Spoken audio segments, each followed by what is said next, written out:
जय श्री जगन्नाथ भाई मैंने सर्वप्रथम गुरुदेव गणपति और जगदम्बा को प्रणाम करी आज आम राष्ट्र सेशन को आगू पढ़ेगा राष्ट्र सेशन क्रम सब पढ़ी देते आम आज पढ़ा लग्न रे केतु पुरातन आचार्य मानकर मतामत सहित निजर एक्सपीरियंस गुड़ा को शेयर करवा एटा किसी गोटे वेरी भास्ट लेसन हबार ना मुझे कही रखे लग्न रे केतु केतु को पराशरी एस्ट्रोलोजी गोटे पाप ग्रह कहु जमिनी एस्ट्रोलोजी केतु को शुभ ग्रह कहु एवं केतु को समस्त जानते हूँ डिटाचमेंट कारक मुख्यर कारक स्पिरिचुअलिटी कारक मेडिटेशन कारक सब प्रकार कट कारक सब डिटाचमेंट कारक हठात ब्रेकडाउन कारक सेक्लूजन कारक जो जो जिनिस गुड़ाक चतुर्वर्ग धर्म अर्थ काम मुख्य मुख्य डोमेन रे जतिकी जिनस आसे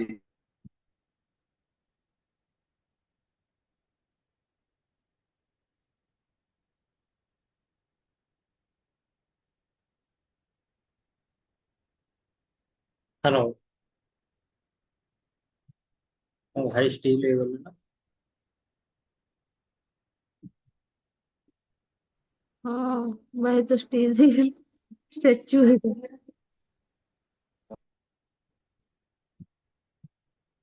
भाई कटिगला कौन नहीं कटिनी ठीक अच्छी।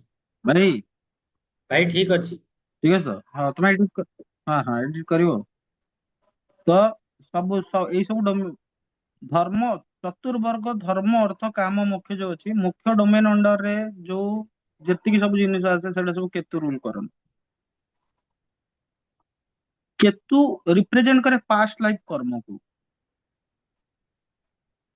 आत्मज्ञान गुरुदेव बृहस्पति होचंदी ज्ञान केतु होचंदी आत्मज्ञान पास्ट लाइफ कर्म रे केतु एया शो करे तुम पाओ तुम पास्ट लाइफ रे तुम काहा को मास्टरी करछो को जिंस को मास्टरी करछो तेणु तुमे जाई चेक कर जे तुमर केतु को नक्षत्र लग्न रो को नक्षत्र रो बस सेही रिलेटेड आइटम ऊपर तुमे जेमिति हेले मास्टरी करी ସମସ୍ତେ ଗୋଟେ କଥା କେତୁ ବିଷୟରେ ଖରାପ କୁହନ୍ତି କି ସେଗୁଡା ଇଏ କିଛି ଦିଏନି ସବୁ ଚିହ୍ନିନି ମୁଁ ଏମିତି ଭାବେନି ମୁଁ ଖାଲି ଗୋଟେ ଜିନିଷକୁ କହୁଛି କେତୁ ମୁଁ ଯାହା ଅନୁଭବ କରିଛି ଏଟା ଚାରି ପ୍ରକାର କାମ କରେ ଗୋଟେ ହେଲା very positive very negative very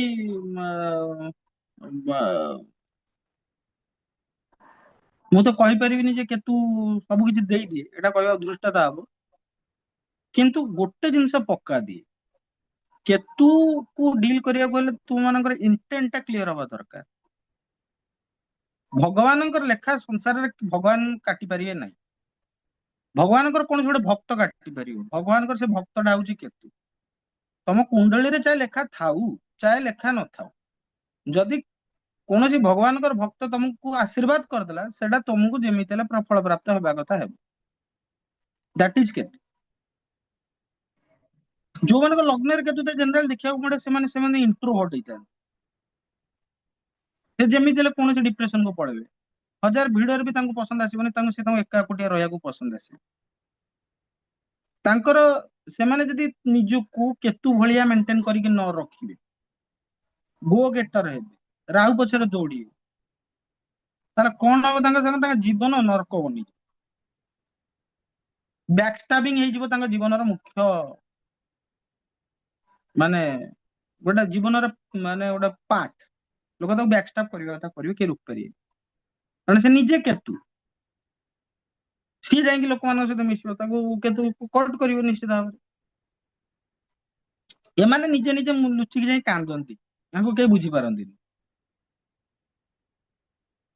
ଆଉ ତାଙ୍କର ମାନେ ତାଙ୍କର ପ୍ରୋବ୍ଲେମ ଥାଏ ବହୁତ ମାନେ ନିଜର ଇମୋସନ କୁ ଇଏ ନ କରିବା ସେଲ୍ଫ କନଫିଡେନ୍ସ ଜମା ନଥାଏ ତାଙ୍କର ସେଲ୍ଫ ଡାଉଟ ପ୍ରବଳ ମାତ୍ରାରେ ହବନି ସେ ସବୁ ବୁଝିବେ ଲଗ୍ନ କେତୁ ବାଲା ଯଦି ଡାଉଟ ପଚାରିବାକୁ ବସିଯିବ ତମେ ହଜାରେ ବୁଝେଇ ସାରିଲା ପରେ ସେଇ କଥାକୁ ନେଇକି ତାର ସେଇ ଡାଉଟଟା ପଚାରିବ ଲଗ୍ନ କେତୁକୁ ତମେ ଡାଉଟ କ୍ଲାରିଫାଇ କରି ସାଟିସ୍ଫାଇ କରିପାରିବ ସେ ସେମ କ୍ୱେଶ୍ଚିନ୍ କୁ 17-18 ଥର ପଚାରି ଦେଇପାରିବ କାରଣ ସିଏ ଚାହିଁବ ତୁମକୁ ତା ହିସାବରେ ଆନ୍ସରଟା ଦବ ଲୋକଙ୍କଠୁ ବାସ୍ତବତା ଠାରୁ ତାର କିଛି ନବା ଦବାର ନାହିଁ ସିଏ ତାର ଇଲେକ୍ଟ୍ରୁ ବାହାର ରହିକି ଖେଳ କରିବ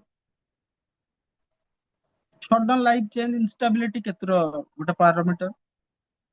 ଆଉ ଲଗ୍ନ କେତୁ ବାଲାଙ୍କୁ ନା ହେଡ ରିଲେଟେଡ ବ୍ରେନ ରିଲେଟେଡ और ଓଭର ଆଂଜାଇଟି ରିଲେଟେଡ ପ୍ରୋବ୍ଲେମ ରହେ ଯଦି ଅନ୍ୟ ମାଲେଫିକ୍ସ ମାନେ କେତୁକୁ ଦେଖୁଥାନ୍ତି ତ। କିନ୍ତୁ ଆଙ୍କର ଏଇଟା ତ ନେଗେଟିଭ କ୍ୟାରେକ୍ଟରିଷ୍ଟିକ ପଜିଟିଭ କାରଣ ଏମାନେ ଡିପ୍ ଇଣ୍ଟୁଇଟିଭ ହେଇଥାନ୍ତି। ଡିପ୍ ଇଣ୍ଟୁଇଟିଭ ଇଏ ଯଦି କେତୁକୁ ସାଧି ଦେବେ ତାହେଲେ ଏମାନଙ୍କର ଇଣ୍ଟ୍ୟୁସନ ବିୟଣ୍ଡ ଇମାଜିନେସନ ହବ, ତାଙ୍କ ଆଗରୁ ଫିଲ୍ ହେଇଯାଏ। ଏମାନେ ମେଡିଟେସନ କ୍ଷେତ୍ରରେ ସ୍ପିରିଚୁଆଲିଟି କ୍ଷେତ୍ରରେ ଯେତିକି ସ୍ପିଡ ଆଗକୁ ବଢିବେ ୟାଙ୍କର ଏଇଟା ଜୀବନର ଧର୍ମ ହବା ଦରକାର, ସ୍ପିରିଚୁଆଲିଟି ଆଉ ମେଡିଟେସନ। ନହେଲେ ଇଏ ସମ୍ଭାଳି ପାରିବେନି ନିଜକୁ, ଇଏ ପାଗଳ କରିଦେବେ, ଇଏ କେତେ ତାଙ୍କ ମୁଣ୍ଡ ଖରାପ କରିଦବ, ଆଂଜାଇଟି ଦେଇଦବ, ଡିପ୍ରେସନ ଦେଇଦବ। ୟାଙ୍କୁ ଜୀବନ ସାରା ପାଇଁ ଗୋଟେ ଲେଟ୍ ଗୋର ଆଟିଚ୍ୟୁଡ ନେଇକି ଚାଲିବାକୁ ପଡିବ। ଭାଇ ଇଗୋ ରଖିପାରିବନି ସେ। କିନ୍ତୁ ଏମାନେ ଯଦି ହିଲିଂ ପ୍ରଫେସନକୁ ଆସିଗଲେ ତାଙ୍କର ଆଙ୍କଠୁ ବଡ ହିଲର ବି କେହି ବନିପାରିବେ। ସବୁ କଥା ଗୋଟେ, ଯଦି ବିଛା ଲଗ୍ନରେ କେତୁ ଲଗ୍ନରେ ବସିଗଲା ଆଉ ତୁମେ କେତୁକୁ ନ ସାଧିଛ, ତମେ ବିଶ୍ୱାସ କର ଅବସ୍ଥା ଶୋଚନୀୟ କରିଦେ। ଠିକ ସେମିତି ଧନୁ ଲଗ୍ନରେ ଯଦି କେତୁ ଲଗ୍ନରେ ବସିଗଲା, ତେଣୁ ବିଛା ଲଗ୍ନ ଧନୁ ଲଗ୍ନରେ କେତୁ ଯଦି ଲଗ୍ନରେ ବସିଛି, ତୁମେ ଯଦି କେତୁକୁ ନ ସାଧିଛ ତାହେଲେ ତମ ଜୀବନକୁ ସେ ନର୍କ ବନେଇକି ଥୋଇଦବ। କାରଣ ତମେ ଲୋକଙ୍କ ପଛରେ ଭାଗିବ, ସିଏ କହିବ ନା ନା ବାପା ତତେ ଯାହା ଦରକାର ତୁ ଭଗବାନଙ୍କୁ ମାଗ। ଏମାନଙ୍କୁ କିଛି ଜିନିଷ କେତୁ ଯୋଉ ହାଉସ ରେ ବସିଛି, ଯୋଉ ଜିନିଷଟା ବସିଛି ସେଇଟା ତମର ରାମ ଭରୋସେ ଚାଲିବ। ତୁମେ କହିବ ମତେ ସେଇ ଜିନିଷ ରିଲେଟେଡ ମିଳୁ, ମିଳିବନି। ତ ଆଜିର ସେସନରେ ଆମେ କେତୁ ବିଷୟରେ କିଛି କିଛି ଜିନିଷ ଜାଣିଲେ। ଏବେ ଆମେ ଜାଣିବା କାହାକୁ ପୂଜା କରିବା ଉଚିତ। ଭଗବାନ ଗଣେଶଙ୍କୁ ପକ୍କା ପୂଜା କରିବା ଉଚିତ, ଲର୍ଡ ନାରାୟଣଙ୍କୁ ପକ୍କା ପୂଜା କରିବା ଉଚିତ କେତୁ ଯଦି ଲଗ୍ନରେ ଅଛି। ଏମାନଙ୍କୁ ଶୁଦ୍ଧ ସାତ୍विକ ଆହାର ଗ୍ରହଣ କରିବା ଉଚିତ। ଏଇଟା ହେଲା ନିଶ୍ଚିତ ବେସିକ ରେମେଡି। ୟାକୁ ଯଦି ତମେ ବାଇପାସ କରି କୌଣସି କାମ କର ଇଏ ପ୍ରୋବ୍ଲେମ ଦବା କଥା ହିଁ ଦବ, ଆଉ ଆଜୀବନ ପ୍ରୋବ୍ଲେମ। ଏବେ ଆଜିର ସେସନ ପାଇଁ ଏତିକି। ସମସ୍ତଙ୍କୁ ଜୟ ଶ୍ରୀ ଜଗନ୍ନାଥ।